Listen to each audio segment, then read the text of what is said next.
Natural method, قدرتی طریقے. اب قدرتی طریقوں کے اندر 3 طریقے یاد رکھیے. یہ بالکل نیچرل ہے، کچھ نہیں کرنا ہوتا ہے اس کے لیے. آپ پہلا میتھڈ ہے ردم میتھڈ، میں اس کی تفصیلات آگے دوں گا. دوسرا ہے کوئٹس انٹرپٹس، عزل والا میتھڈ جو میں نے اس سے پہلے رکھا تھا. اور تیسرا طریقہ ہے، معاف کرنا، اس میں 2 ہی طریقے ہیں، ایک ردم اور دوسرا کوئٹس انٹرپٹس عزل والا. پہلا طریقہ کیا ہے؟ جو ردم میتھڈ ہے. یہ طریقہ یہ ہے کہ عورت کے ان ایام میں اس سے آپ دور رہے جو ایام سب سے زیادہ امکان ہے کہ ان ایام میں ہم بستری کرنے سے اولاد پیدا ہو سکتی ہے، جس کو کہتے ہیں انسیف پیریڈ. اب یہ پیریڈ کب ہوتا ہے وہی بتا دیتا ہوں میں، یا میں الٹا کرتا ہوں، پہلے آپ کو سیف پیریڈ کیا ہے بتا دیتا ہوں تو انسیف آپ سمجھ جائیے کیا ہے. عورت، ایک خاتون، اس کو حیض جب آ جاتا ہے، اس کی MC گزر جاتی ہے، اس کے بعد سے جب وہ پاک ہوتی ہے، اس سے لے کر 4 دن سے 7 دن، یہ وہ دن ایام ہوتے ہیں جن ایام میں اگر کوئی آدمی سے ہم بستری کرے تو بہت امکان ہے کہ اس کا حمل ٹھہرنے والا نہیں ہے، اس لیے کہ یہ سیف پیریڈ ہے اور اس کی بچے دانیاں بھی بننا شروع ہوتی ہے حیض کے بعد. تو ان ایام میں اگر کوئی ہم بستری کرے تو ضروری نہیں ہے لیکن ہائی پاسبلٹیز ہے کہ اولاد پیدا نہیں ہوں گی، اس کو بولتے ہیں سیف پیریڈ.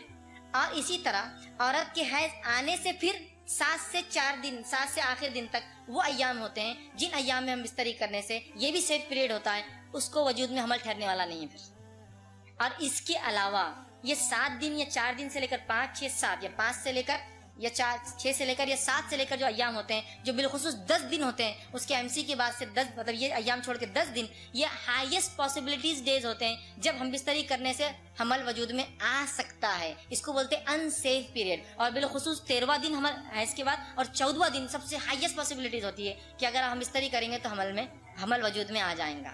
تو اس لیے بہت سے لوگ جن کو اولاد نہیں ہوتی، ڈاکٹرز کہتے ہیں کہ یہ 14واں دن، 13، 12، 13، 14 اور 15 دن میں ان سے ہم بستری کرو، ہو سکتا ہے وجود میں آ جائے. اور اگر کسی کو احتیاط کرنا ہے تو یہ سیف پیریڈ اس کے لیے ہے جو حیض کے پہلے 4-5 دن اور حیض کے فوراً بعد 4-5 دن ہوتا ہے. اس میں بھی یہ سیف پیریڈ ہوتا ہے اور امکانات ہیں، یقینی بات نہیں یاد رکھی.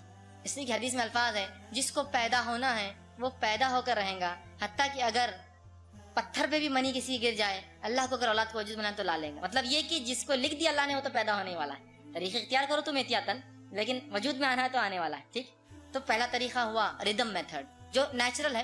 آپ کو لیکن کیلکولیشن کرنا ہوگا کیا ایام چل رہے ہیں، کب کیا ہوا، یہ ایک ہے، لیکن کوئی گارنٹی نہیں یاد رکھیں. تو آپ بولیں گے فیض بھائی کے درس میں سنے اور پھنس گئے آ کر.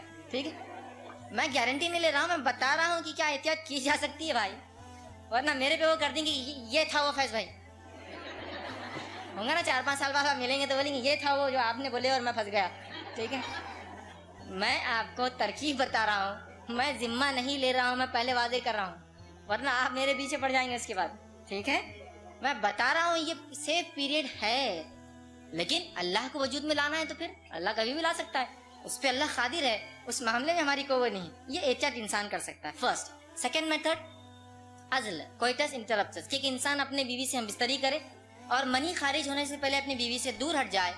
اس معاملے میں بھی یاد رکھیے بہت امکانات ہے کہ اولاد وجود میں نہیں آئیں گی، اور اس کے پرسنٹیج کے حساب سے 76% امکانات ہے کہ اولاد وجود میں نہیں آئیں گی، صرف 24% امکانات ہے وجود میں آئیں گی. بلکہ مطلب اگر 100 عورتوں کے ساتھ مطلب ایک 100 جوڑے اس طرح سے کریں تو صرف 24 کو اولاد ہوں گی، 76 بچ جائیں گے. سمجھ رہے آپ؟ لیکن یہ بھی کوئی پرماننٹ حل نہیں یاد رکھی، اس لیے کہ بہت سی بار انسان اپنے اوپر کنٹرول نہیں رکھ پاتا اور معاملہ یہ ہو جاتا ہے کہ اولاد وجود میں آ سکتی. ٹھیک ہے، لیکن یہ بھی ایک طریقہ ہو سکتا ہے.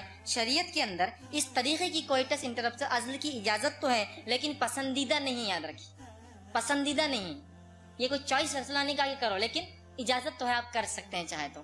اس لیے کہ آپ صلی اللہ علیہ وسلم نے ایک صحابی اور کہا میں اپنی غلونڈیوں سے جو ہے عزل کرتا ہوں، میں نہیں چاہتا ان سے اولاد پیدا ہو. تو آپ صلی اللہ علیہ وسلم نے فرمایا ٹھیک ہے تو کر، لیکن جب وجود میں آ جائے تو وہ اولاد تیری ہوں گی. مطلب اس کے بعد بھی اولاد وجود میں آ سکتی ہے. اور فرمایا اللہ نے جو تیری تقدیر میں لکھ دیا ہے اس کو تو پیدا ہونا ہی ہے، چاہے تو کچھ بھی کر لے. سمجھے آپ بات کو؟